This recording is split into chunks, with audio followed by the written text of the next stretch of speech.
And you got no shame? Shame? No, not really. She came, she saw, and she tried to conquer Jim Branning's heart. But if you think Dot Branning was having any of that, then you don't know Dot. Welcome to the Soapblock EastEnders character review of Doris Moisey. It's the 14th of November 2002. After a health scare and some gentle nudging from Sonia and Robbie, Jim Branning decides to start going to a sort of gym. His friend Patrick cries off at the last minute, leaving Jim to brave the gym and its many mature ladies alone. Bend, 2, 3, 4, 5, 6, Morning, ladies. 7, My name's Jim. 2, Be gentle with me. bend, swing. And after a hard session, he meets Doris for the first time, who wastes no time in attending to him. You dropped this. Oh, I was just getting a second wind. I was just the same when I first started, but don't worry. You soon get up to speed. If you can call this speed. Do you come here every week? Oh, never miss it. Oh, well, I'll see you next week then, and you can show me some of the more trickier moves. If you like. The next time we see Doris is 2 weeks later, when she walks into the Vic in search of her intended target. Oh, I'm looking for a man. Oh, you can have him if you ain't fussy. No, his name's Jim. I call him Slim. He's about this tall, 60. Handsome in a rugged sort of way. He's not there as it turns out, but that's no problem. She can wait, and she does. And it doesn't take long for old Slim to walk in. Hello, Slim. I mean, fancy seeing you here. Doris, what are you doing? Well, I've been shopping and I've suddenly got this terrible thirst. Is everything all right? Jim opens up to Doris about the tragic death of his budgie, who he hoovered up by mistake. Slim, that is terrible. Tell me about it. My pride and joy, that little bird was. Wouldn't be so bad if he was going to someone I knew, like, so I could pop round and see him with the odd bit of cuttlefish. See how he was like, you know. I was thinking of giving it to the old people's home. What? When he's used to a bright young thing like you? Oh, no. I've got a much better idea than that. They say their goodbyes, but first, Jim, since Dot is away, thinks it would be nice to invite Doris to a forthcoming quiz.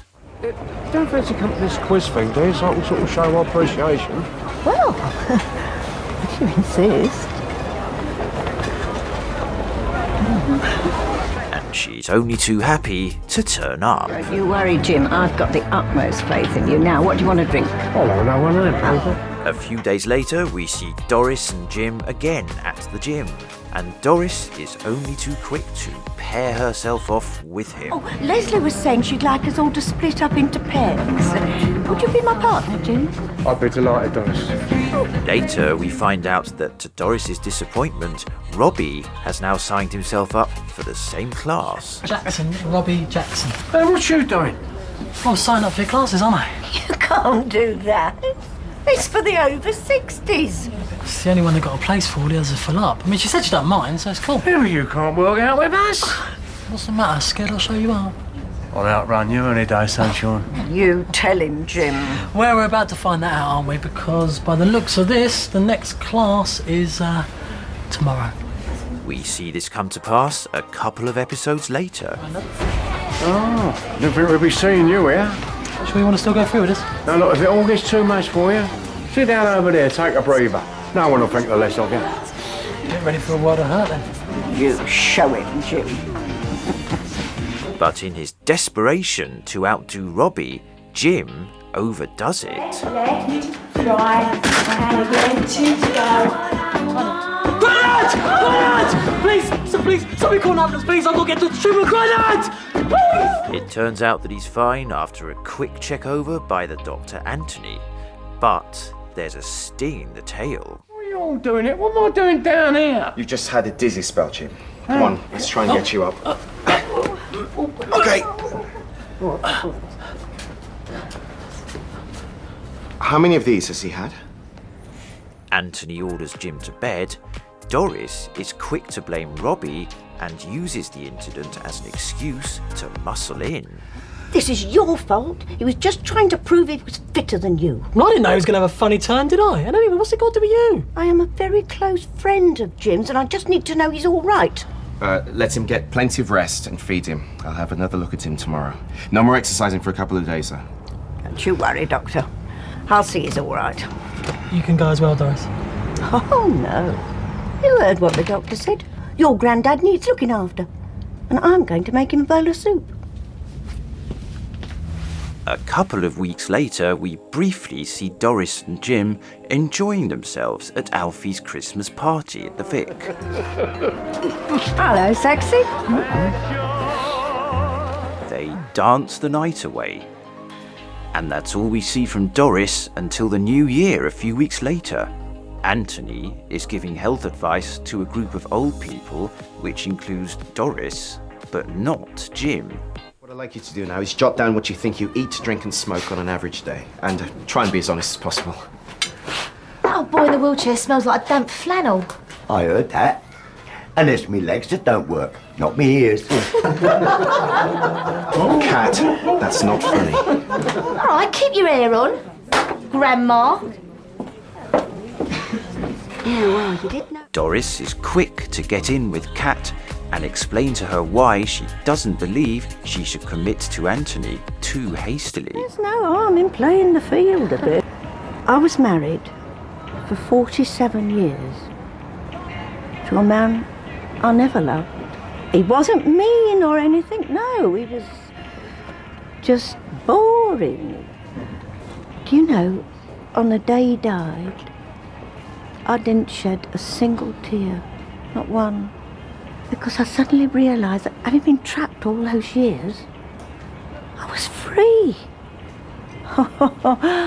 I tell you, Kat, if I was your age again, nothing would get me back up that aisle, neither love nor money. Well, it doesn't look as though my Mr. Right's going to come along, does it? So, I'm going off to have a drink. Here, do you fancy one? No thanks. You just take care of yourself. You and all, Doris. Her good deed done, we don't see Doris again for another couple of weeks. She is next seen trying, and mostly failing, to ingratiate herself with Sonia, who seems to have her number. Oh, it's unusual a girl of your age enjoying ironing. I don't. Dorothy do it as a rule, does she? Yeah, she usually does, but as she's away, I've turned into Grandad's chief slave. Oh, what lovely flowers. Yeah, you've got a secret admirer. No. Actually, they're for Jamie's grave. I've got a lot to do and, well, I would like some time. Oh. It's all right. Oh, I'm sorry, love. It's, look, I'll go and let you get on, shall I? The next day, Patrick invites Jim to a, quote, home brewing masterclass with samples. But Sonia, fed up with Jim's shirking, has other ideas. Write this on the wall like you promised. Hey, I'll do it later. No, you're doing it now. I'm just off somewhere. That's tough, isn't it? You've dodged enough jobs around the house lately. It's time you started pulling your weight. I want this done by the time I get home. Poor old Jim has no freedom even with Dot gone. But while he's lamenting this in the Vic, guess who turns up and offers to help? Well, the handsomest men in Walford in the same place. Doris. Patrick. And how are you? Jane? Oh, well, I'll be a lot better if I didn't have to spend all bleeding afternoon doing DIY. Don't you like DIY? I love it. She puts up the spice rack, but later, Sonia is far from happy. Oh, here, Sonia. See if you can find us a bit of pie or something, will you? My guts is rumbling like a train here. And why should I? You didn't even part that spice rack. Oh, yeah, but it got done, though, didn't it? Ain't that the most important thing, isn't it? Yeah, I wonder what Dot would make of the way you did it. Yeah, well, she don't need to know, does she? Listen to me, will ya? I don't want you taking advantage of Doris's good nature. Of course not. No, it's her bad nature you want to take advantage of. You ain't wrong there, son. See you, lover boy. Yeah, all right, yeah. The next week, just as Dot is checking in with Sonia by phone, Doris drops by with some ironing for Jim and protests her innocence to a sceptical Sonia. All right then. Bye. Are you sure you don't know where he is? No. Well, will you tell him? I've done his ironing, but there are a few things missing. Oh, yeah? Socks that needed darning, a couple of shirts with the buttons missing. I will get them to him at the end of the week. Right. Was that, Dorothy on the phone then? Has something cropped up? Not really. I wouldn't want you to get the wrong end of the stick. No? Which end of the stick would that be? I think it's a pretty poor do if two people can't be friends without tongues wagging. Now, will you make certain he gets his laundry? I will. And tell him if he fancies a bit of a natter, I'll be in the Vic.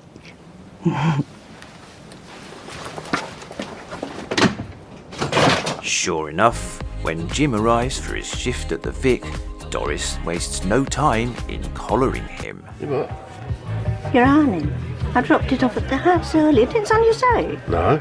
Funny, I asked a special to let you know. Heard about Dot? What's that? When's she ever coming back from that sister of hers? Yeah, well, it's a sore point, isn't it? Lucky there's someone else here to look after you, isn't it? Are you doing any work at all today, Jim? Yeah, I'm right there, yeah. Not a girlfriend, eh? Pack it in, you. Oh, come on, you don't have to pretend with me, you know. You're still on for the party. Get out of it. With tongues starting to wag, Jim insists that there is nothing for them to wag about. Oh, be young, eh? Yeah, not according to what I hear, James. You what? Oh, the other woman. Doris, is it? Leave it out. It's all right. It's all right. I'm a man of the world. I can keep a secret. Well, there's nothing going on. And that's exactly what I'll say to people when they ask me. Strictly in his capacity as bar worker, Jim offers Doris a drink, but she is never one to let an opportunity go to waste. I saw it on the market and I immediately thought of you. Very nice. It'll take years off you. Aren't you going to try it on? What, in here? I know. Yeah, Catna. Must be now she's finding clothes now. Oh, hey, look, how do looking. Later on, Jim communicates his concerns to Doris, who of course plays the innocent. You show a needle and thread to kids nowadays, they don't know what you're talking about. Oh, it's modern times, isn't it? Yeah, that's another thing that surprises me. Well, I mean, your Dorothy is of a certain age, isn't she? Aye. Well, did she never learn to sew? Well, listen, Doris. Well, look, it's no reflection on you, love, but people are beginning to talk. Sorry? About us. Really? Yeah, look, as much as I appreciate the sewing and the lovely jumper and that, I really think we need to knock it on the head, look. I don't understand. Well, people are gossiping, you see. They're saying that you and me, well, you know. Are you sure? Yeah. Well, I think it's very sad if a couple of respectable pensioners can't be friends without tongues wagging. Well, groove, you're sad, but there you go. Well, from now on, I'll be nothing but discreet.